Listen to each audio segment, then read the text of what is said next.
I'm J.R. Church. Welcome to today's analysis of the news. I want to talk to you about the book of Enoch again today, for I've found some fascinating things in that book that most Christians don't know anything about. No one much has ever read the book of Enoch. And so, since the book of Enoch is written to the people who will be living in the tribulation period, I thought it would be nice to go through the book of Enoch and pull out a few juicy tidbits and share them with you. In this particular chapter, 24, Enoch sees a beautiful tree on top of a mountain. He says, "The tree was such as I'd never smelt before, neither among these nor among others, nor was there a fragrance like it. Its trees and buds and wood do not wither in eternity." In other words, it just keeps on living. Its fruit is beautiful like the fruit of the vine, like grapes and the palm tree. And at that time I said, "Behold, this is a beautiful tree and beautiful to look at it. Its leaves are fair and its fruits very pleasant to the eye." And at that time Michael, one of the archangels, one of the holy and honored angels who was with me, who was over the trees, asked him a question. And actually Enoch asked him the question first, and he wanted to know about the tree. And so Michael says, "Enoch, what dost thou ask me concerning the fragrance of the tree? And dost thou seek to know?" And then said I, Enoch, answered him, saying, "Concerning all things I desire to know, but especially concerning this tree." Well, this tree turns out to be the tree of life. This is the tree that caught Enoch's eye, transplanted from the Garden of Eden to the top of a high mountain. And Michael said it was there to keep it from falling into the wrong hands.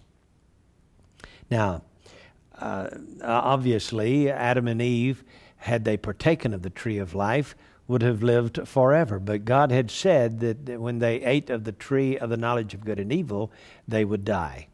And evidently God did not want them then to partake of the tree of life, lest they live in sin forever and ever and ever.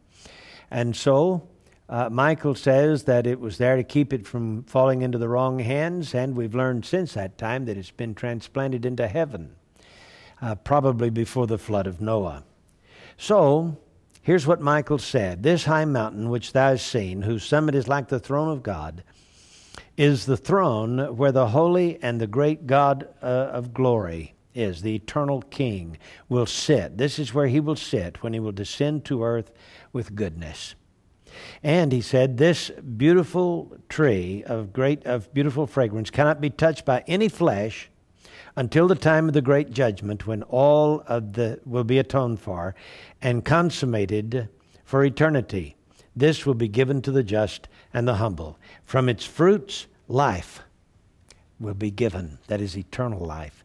"It will be planted towards the north in a holy place toward the house of the Lord." In other words, someday it's going to be transplanted in Jerusalem.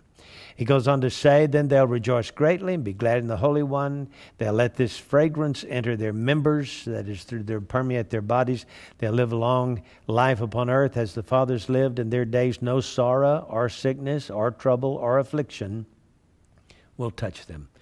So it looks to me like even during the millennial reign of Christ, men can live to be 1,000 years old. This tree evidently will be available to them. It will be transplanted in Jerusalem. In fact, listen to what Ezekiel chapter 47 says will happen during the millennial reign of Christ.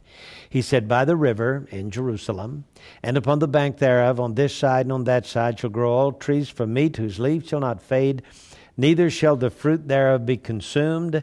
It shall bring forth new fruit according to his months, because their waters issued out of the sanctuary, and the fruit thereof shall be for meat, and the leaf thereof for medicine."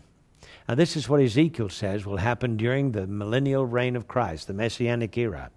But then on the other side of the Messianic era, when the holy city, New Jerusalem, comes down from God out of heaven, and we live there for eternity, Revelation 22, 1 and 2 says, "On either side of the river there was the tree of life, which bare 12 manner of fruits, and yielded her fruit every month, and the leaves of the tree were for the healing of the nations." So we have a consistency here in what the Bible has to say when compared to what the book of Enoch had to say about the tree of life.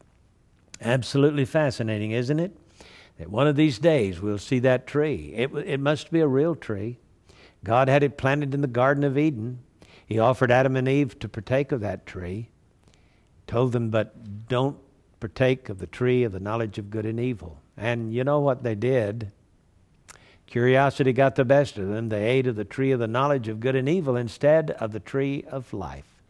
And they died. And their posterity dies. It's appointed unto men once to die, and after that, the judgment. In the days before the flood, men lived to nearly 1,000 years old. Today, however, I don't know if it's because of genetic degradation or what, but we don't live that long. We die somewhere between ages 70 and 100. That is, for the most part, generally speaking. But I can tell you that when we die and leave this body, we're going to step onto golden streets through gates of pearl to see the tree of life. We shall live forever. What a wonderful prospect. I'm J.R. Church. We'll see you again tomorrow with our analysis of the news.